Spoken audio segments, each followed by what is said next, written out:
Em João, capítulo 3, um dos textos mais conhecidos da Bíblia, que fala de um encontro que Jesus teve com um homem que era um mestre entre os judeus da religião judaica, chamado doutor da lei.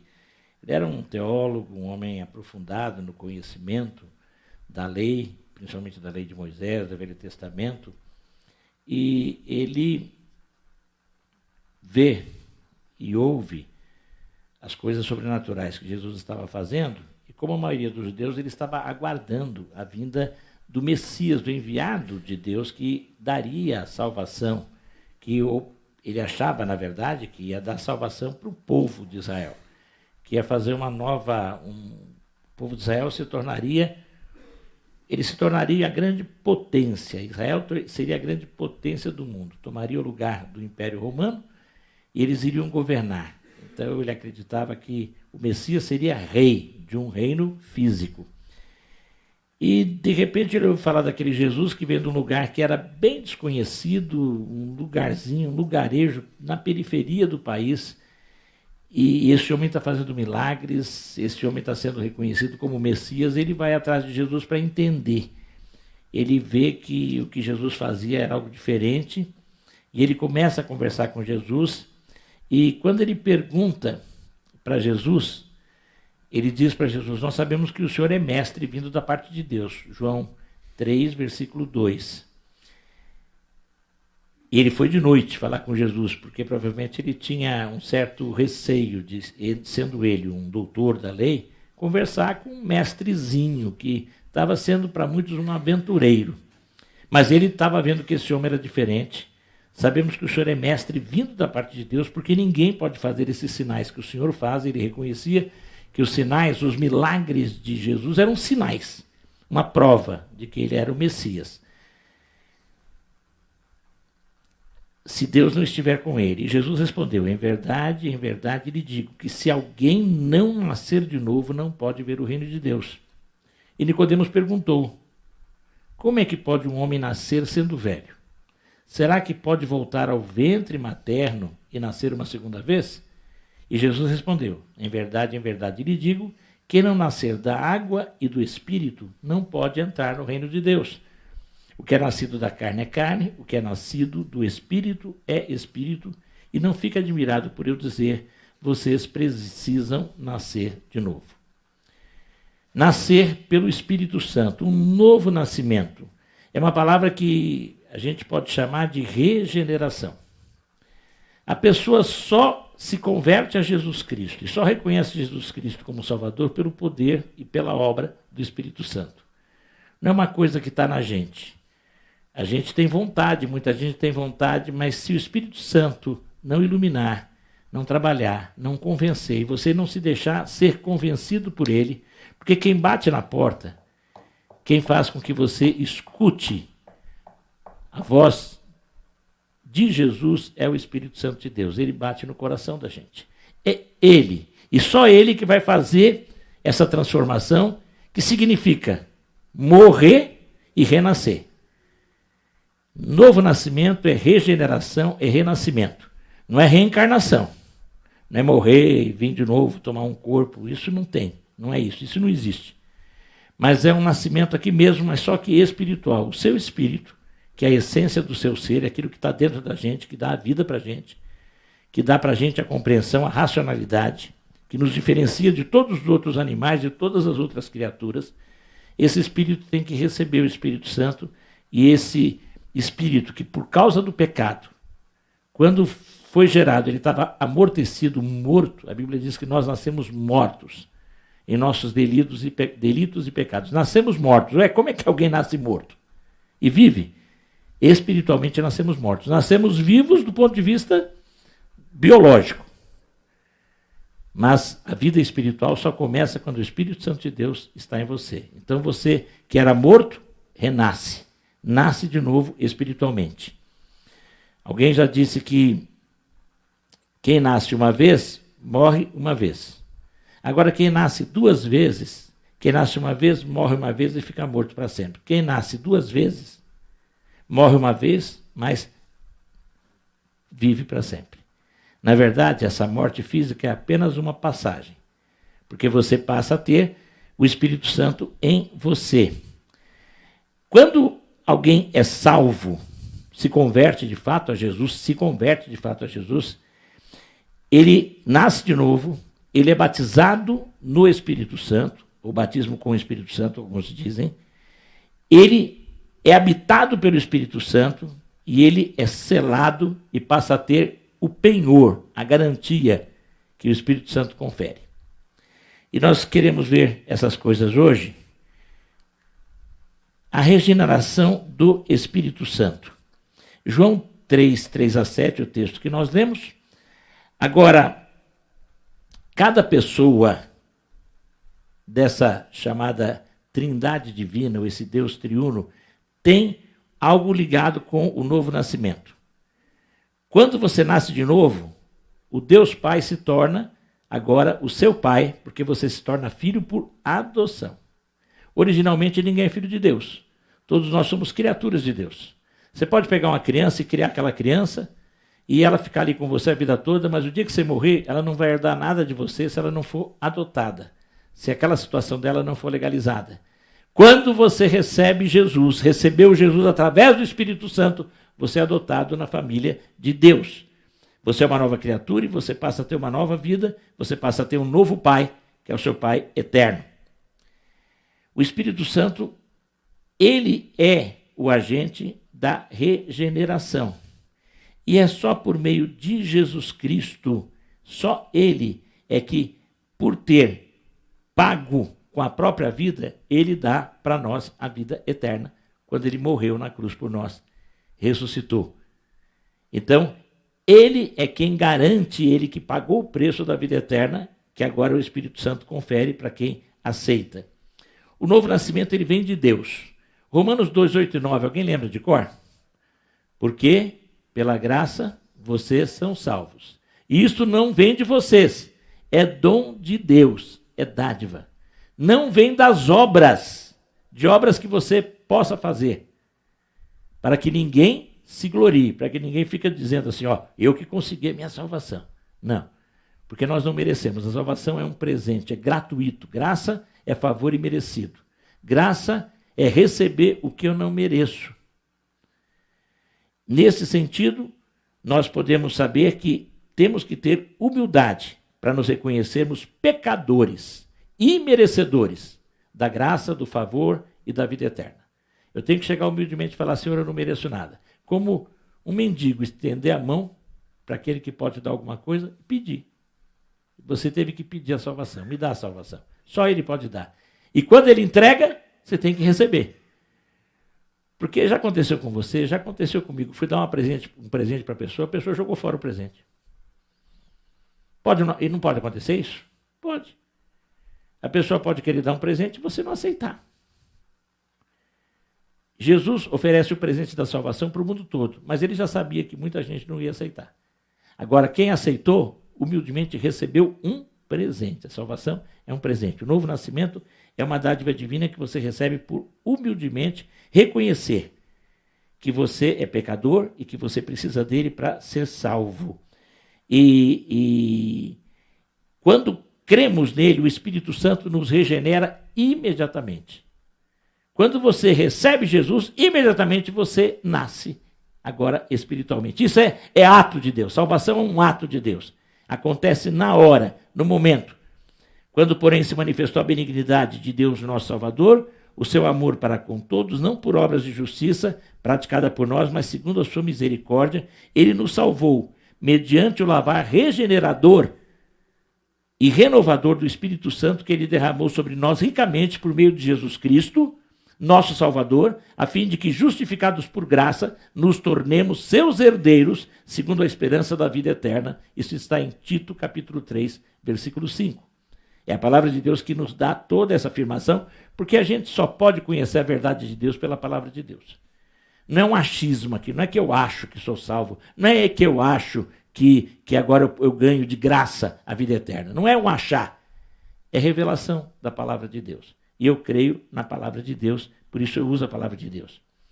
O resultado da regeneração, uma pessoa nasce de novo reconhecendo que é pecador, crendo de todo o coração, pela fé, E os resultados dessa regeneração? Quem nasce de novo se torna nova criatura, tem uma nova natureza. Você ainda continua sendo pecador, mas você tem uma natureza nova. Agora você é um pecador, você antes era um pecador condenado, agora você é um pecador salvo. Dentro de você tem o Espírito Santo que te dá novos desejos, porque você tem uma nova natureza. Você ainda continua. A nova natureza não significa que, de repente, você muda a sua personalidade. Alguém fala assim, fulano disse que se converteu, mas ele continua bravo, rabugento. A mudança vai vir aos poucos. Agora, ele agora passa a reconhecer, puxa, eu sou rabugento, mas não tenho que mudar. Ele passa a sentir isso. Ele não tem forças, mas ele reconhece isso, porque ele tem uma nova natureza. E a gente se torna membro de uma nova raça, de um novo povo, de uma nova nação. A nação escolhida de Deus. Os eleitos de Deus, agora fazemos parte dessa nação do reino eterno, que não é desse mundo. E também nos tornamos membros de uma nova família. Em João 1, 12 e 13, diz assim, mas ele veio para os que eram seus e os seus não receberam. Mas a todos quantos receberam, foi-lhes dado o poder de serem feitos filhos de Deus, a saber, os que creem no seu nome, ou seja, creem que Jesus é Salvador. O nome Yeshua, Jesus, é salvação de Deus. Então, quando você crê que aquele homem que foi gerado numa virgem, que nasceu lá há mais de 2000 anos, e que viveu uma vida santa, poderosa, cumprindo tudo o que a primeira parte da Bíblia já afirmava, o Velho Testamento afirmava, cumprindo as profecias, que veio ao mundo, que morreu na cruz, ressuscitou e está vivo, naquele momento você crê que ele é o Salvador. Esse é Yeshua, o Salvador. Cristo, o ungido, o enviado por Deus. Quem crê nisso, nesse aspecto daquele homem, na salvação, então ele agora passa a ter e fazer parte e estar numa nova família. A família de Deus. E por isso ele tem uma nova herança. A herança eterna. A vida eterna. Todo salvo por Jesus, todo que recebeu o Espírito Santo, tem vida eterna. Se você recebeu Jesus, você pode dizer, eu não vou pedir para ninguém falar aqui, e em casa também você pode falar, lá no seu coração.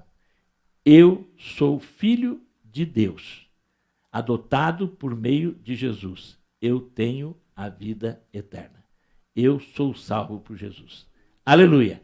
Se você tem essa certeza, você pode dizer comigo, e em casa também, aleluia. Se você não tem, peça misericórdia e se converta. Agora, nós somos participantes dessa nova raça, participantes desse novo reino.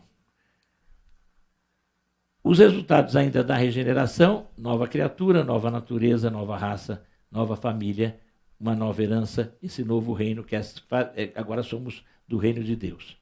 O batismo do Espírito Santo. Em 1 Coríntios 12, 13, a palavra de Deus declara: todos vocês foram batizados no Espírito Santo. Todos nós fomos batizados no Espírito Santo, formando um novo corpo. E a todos vocês foi dado beber de um mesmo Espírito. Todos quem? Todos aqueles crentes daquela igreja de Corinto, que era um povinho complicado. No início da carta, aqueles corintianos, os corintianos daquela época, são chamados de criancinhas em Cristo, de carnais. No capítulo 3 da carta aos Coríntios, da primeira carta aos Coríntios, eles são chamados de carnais. Mas é dito que aqueles crentes, criancinhas em Cristo, carnais, eram batizados no Espírito Santo. Porque todo crente é batizado no Espírito Santo. Porque no momento que você recebeu Jesus por meio do Espírito Santo, você é colocado por ele na nova comunidade, você é colocado na igreja, no corpo de Cristo. Isso é o batismo, é colocação de você no corpo de Cristo. Você já tem, você foi inserido e você recebeu, você bebeu do Espírito. Você não tem que ficar buscando mais nada. Você tem que crer que o que você tem já lhe foi dado pelo poder do Espírito Santo e você tem em você o poder do Espírito Santo para fazer a vontade de Deus. Ele lhe capacita e por ele, cada dia, você tem que renovar e falar: Senhor, faça com que eu reflita o Senhor na minha vida. Porque refletir não está em você. Não está em você fazer a vontade de Deus. Você reflete a vontade de Deus. A lua lua cheia. Ontem estava uma lua cheia muito bonita. A lua cheia significa que alguém foi lá e encheu a lua. Foi isso? Não, não foi. O que é a lua cheia? A lua tem luz nela? Não tem. Acenderam mais lampiões na lua? Não. Ligaram a tomada? Não. O que ela faz? Ela reflete a luz do sol. Quanto mais perto ela fica do sol, mais ela vai refletir a luz do sol. Então, eu não tenho luz em mim mesmo. A luz é Jesus. Ele é a luz do mundo. Mas ele mandou eu ser luz. Como? Refletindo a luz dele, como um espelho. Agora, o espelho, para refletir, ele tem que estar limpinho.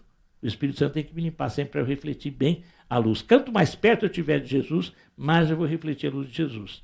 Mais eu vou fazer a vontade de Deus. Mas eu já fui colocado nesse novo corpo. Eu já fui batizado no Espírito. Eu já tenho a capacidade, porque o Espírito está em mim. Mas eu tenho que permitir que ele domine e cada dia me aproximando mais dele, nesse sentido. O batismo do Espírito Santo, nós somos, e isso é importante, nós vamos ver a importância disso, porque nós agora, no momento em que somos batizados, nós vamos ver uma coisa interessante antes, um fato importante disso, nesse batismo do Espírito Santo, é que todos nós agora formamos um corpo, isso acontece na hora da salvação. Agora, não é uma experiência que você pode sentir. Tem gente que sente uma emoção na hora que se converte. Tem gente que não sente emoção nenhuma. Não importa. Antigamente, quem vinha de navio da Europa para cá, diz que era comum quem fazia a viagem pela primeira vez, quando atravessava a linha do Equador, para atravessar a linha do Equador, o que tinha que acontecer, irmão Carlos? Alguém tinha que chegar lá e levantar a linha, é isso? Para o navio passar embaixo dela? Será que é assim? Não. Agora, sabe o que acontecia? Quando atravessava a linha do Equador, quando a pessoa estava, o navio fazia isso de dia, diz que quando sabia que aquela pessoa tinha, principalmente o marinheiro nos navios de carga, o pessoal chegava lá com uma lata de óleo e jogava no sujeito. Jogava pena nele, ficava, porque era uma celebração. Então, quando ele atravessava a linha do Equador de dia, ele sentia que atravessava, né? Agora, muita gente atravessava de noite dormindo, nem percebia. Mas, quando atravessou a linha do Equador, quando você veio, se você saiu lá no inverno, na Europa, quando você atravessou a linha do Equador, o que vai acontecer? Você vai começar a viver o verão. E cada hora que você está chegando mais perto da linha do Equador, que ninguém tem que levantar para se atravessar, né? É uma linha imaginária, cada vez que você atravessa, à medida que você vai se aproximando, vai esquentando mais. Quanto mais você vai se afastando, vai ficando mais frio. Mas só que mudou. Agora, lá no norte é inverno, aqui é verão, aqui está virando inverno e lá está chegando o verão. O que está acima, o que está abaixo. Quando você atravessa, você vai sentindo os efeitos disso, à medida que você caminha para dentro daquela região. Assim é nós em relação ao Espírito Santo, ao batismo do Espírito Santo, à conversão.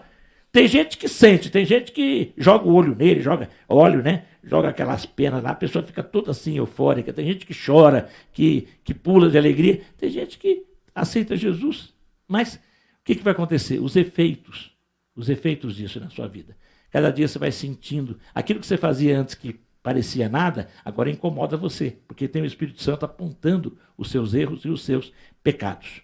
Mas não é uma coisa que você consiga sentir. A importância disso e a importância de saber que você foi batizado é que esse batismo do Espírito Santo nos coloca numa nova posição. Antes nós éramos escravos do pecado e agora fomos identificados com a morte de Cristo, somos regenerados, não estamos mais tendo que obedecer o diabo. Você pode pecar menos. Sabia? Porque o Espírito Santo de Deus está em você. Uma vez me falaram isso, eu era novo, e eu fiquei assim, é verdade. Se você se aproxima mais de Jesus, você vai pecar menos. Você pode pecar menos. Você não é obrigado a pecar. Parece que antigamente a gente era meio que obrigado, porque estava na gente, você estava convivendo. Agora não. Você tem uma nova cabeça, uma nova direção, um novo líder, que é Jesus Cristo. Ele é o cabeça da igreja, ele tem que ser o cabeça, aquele que comanda, que dirige a sua vida. Você está no novo lugar, você agora foi colocado como membro do corpo de Cristo, e você tem o lugar que ele vai colocar você. Cada um vai ser colocado numa parte do corpo. Uns vão estar em cima, embaixo, braço, perna ou dedo, mas não importa. Você vai ser colocado lá no novo corpo. E mesmo, eu ouvi esses dias uma coisa interessante, e eu achei que a pessoa é bem humilde, e eu ouvi com o irmão dizer que Deus é tão bondoso que ele, não, mesmo não sabendo tocar nada, ele está aqui na frente e aí ele toca baixo. É isso, né, irmão? Toca baixo. Ele disse que... Para ninguém ouvir. Não é isso, ele toca baixo, ele toca um instrumento baixo. Claro que ele sabe que entende música. Mas a gente é colocado, e cada um Deus coloca numa posição. Em algo, no conjunto é assim, né? E também na igreja vai ser assim. Ele vai nos colocar numa nova posição. E ele vai dar para a gente uma nova comunhão, a comunhão com os irmãos em Cristo Jesus. Você não tem que ter comunhão com o mundo mais. A sua comunhão tem que estar com o povo de Deus, com o corpo de Cristo. E uma nova tarefa, porque cada um de nós tem que fazer alguma coisa. Cada um de nós tem uma tarefa para fazer. A gente vai falar melhor disso, mas eu ouvi uma irmãzinha, que era membro dessa igreja, muito querida, já idosa, e um dia ela viu uma discussão dos filhos, as filhas falando que uma tinha dom, não tinha dom. Ela chegou para mim e falou: pastor, tem algum crente que é desdondado, sem dom? Não, não tem. Todo crente tem pelo menos um dom, 1 Pedro declara isso. Você tem algo para fazer agora no corpo de Cristo. E o que vai acontecer? Quando você foi batizado no Espírito, nasceu de novo, você passa a receber o Espírito Santo. Ele passa a morar em você. 1 Coríntios 6,19 tem uma declaração importantíssima. Acaso vocês não sabem que o corpo de vocês é templo do Espírito Santo? Que está em vocês, e que vocês têm isso da parte de Deus, e que vocês não são de vocês mesmos. O meu corpo é o templo do Espírito Santo de Deus. Esse é o templo. E eu tenho que cuidar do templo. Eu vou colocar sujeira no templo? Eu vou colocar sujeira na minha casa? Eu vou jogar o lixo para fora. Então eu não posso deixar coisas que vão me prejudicar o meu corpo. Eu não vou colocar bebida alcoólica, eu não vou colocar cigarro, eu não vou colocar nenhum tipo de droga dentro do meu corpo, porque isso vai estragar, não o meu corpo, vai estragar o quê? O templo de Deus. O meu corpo, o seu corpo é templo do Espírito Santo. Por isso, até a roupa que você usar, você tem que usar uma roupa que glorifique a Deus. Você tem que ter um comportamento e palavras que glorifiquem a Deus, porque o seu corpo é templo do Espírito Santo de Deus. E tem que sair dele sempre coisas que abençoem as outras pessoas. O Espírito Santo tinha sido prometido, ele veio e habitou, conforme já tinha sido prometido. Todos nós somos moradas, todos os crentes são. Então, o Espírito Santo veio para ficar para sempre conosco. Quem não tem o Espírito de Deus, esse tal não é dele, está em Romanos capítulo 8, a partir do versículo 9. Todo crente tem o Espírito Santo. Você não recebe depois que você se converte. Há uma narrativa na Bíblia em que os crentes de Samaria, lá em Samaria começou, as pessoas foram batizadas por Filipe, mas Pedro e João foram atrás daquela igreja que estava começando, porque tinha alguma coisa estranha naquela igreja. E aí Pedro e João começou a falar com eles e viram que eles não tinham recebido o Espírito Santo. Quer dizer, de fato eles não eram convertidos. Eles foram até batizados, mas não eram convertidos. Muita gente na verdade, alguém já disse assim, que tem gente que toma banho, mas não foi batizado de fato, porque não foi batizado antes. Não aceitou Jesus. Então o batismo na água não vai ter efeito se você realmente não foi batizado no Espírito, se você de fato não é convertido. O Espírito Santo veio para ficar para sempre conosco. E agora, uma coisa que está lá em Efésios 1,13. Vamos abrir Efésios 1,13? Esse texto também é importantíssimo. E ele vai falar de uma coisa que é a garantia que você tem da herança eterna. Essa herança que é prometida para os filhos de Deus, que se tornam a partir do recebimento de Jesus por meio do Espírito Santo. Efésios 1,13 diz assim: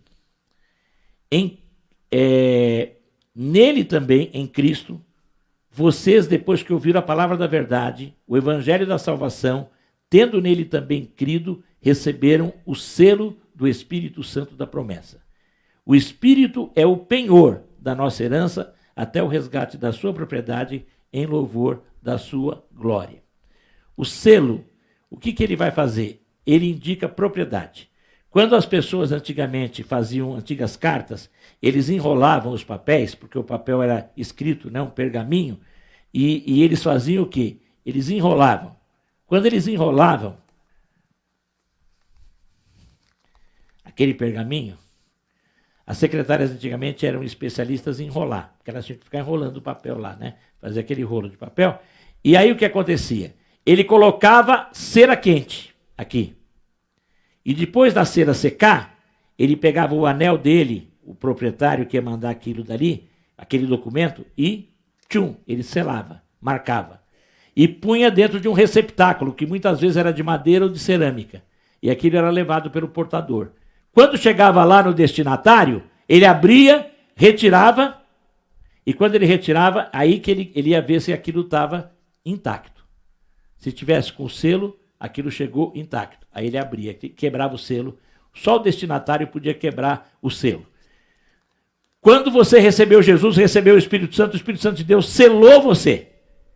E agora, sabe quem vai abrir você? Lá no céu, Deus o Pai. Então, essa é a garantia. Isso é penhor. Penhor é o quê? Garantia. Não sei se alguém já teve aqui em loja de penhores. Eu já tive. Estava sem dinheiro uma vez, fui na Caixa Econômica Federal, a Caixa Econômica tinha loja de penhores, a agência de penhores. E eu penhorei. A única corrente de ouro que eu dei para a Estela, eu tive que penhorar uma época, porque passamos uma pendura, uma dureza, e tive que ir lá penhorar. E a correntinha dela, ela falou, e a minha corrente? Eu falei, ficou lá na Caixa, é a garantia, a gente tem que pagar. Aí eu tive que pagar para ter a corrente de volta. Aquilo foi a garantia. O Espírito Santo de Deus em você é a garantia que você tem a vida eterna. Ele é a garantia, não é você. Não é a sua capacidade de fazer as coisas certas. Porque nós não temos. É ele que é fiel, porque ele é o Espírito de Cristo fiel e verdadeiro. Então, é ele que garante, é o penhor, é a garantia da vida eterna. Então, nesse sentido, nós podemos ter certeza. Agora, por vezes, nós estamos não permitindo, né, isso, e não tendo alegria. Mas você pode crer que você, tendo recebido Jesus como Salvador, você se tornou uma nova criatura. Você pode crer que você agora foi adotado na família de Deus, que você faz parte do reino eterno, que você tem direito à herança eterna. Não por você, porque ele te concedeu isso, porque a salvação e esse Espírito é dado gratuitamente. E aquilo que Deus dá, ele não retira. Os dons de Deus, eles não são revogáveis. Ele não revoga o que ele dá. Ele não retira o presente que ele deu. Uma vez salvo, se foi salvo, é salvo para sempre.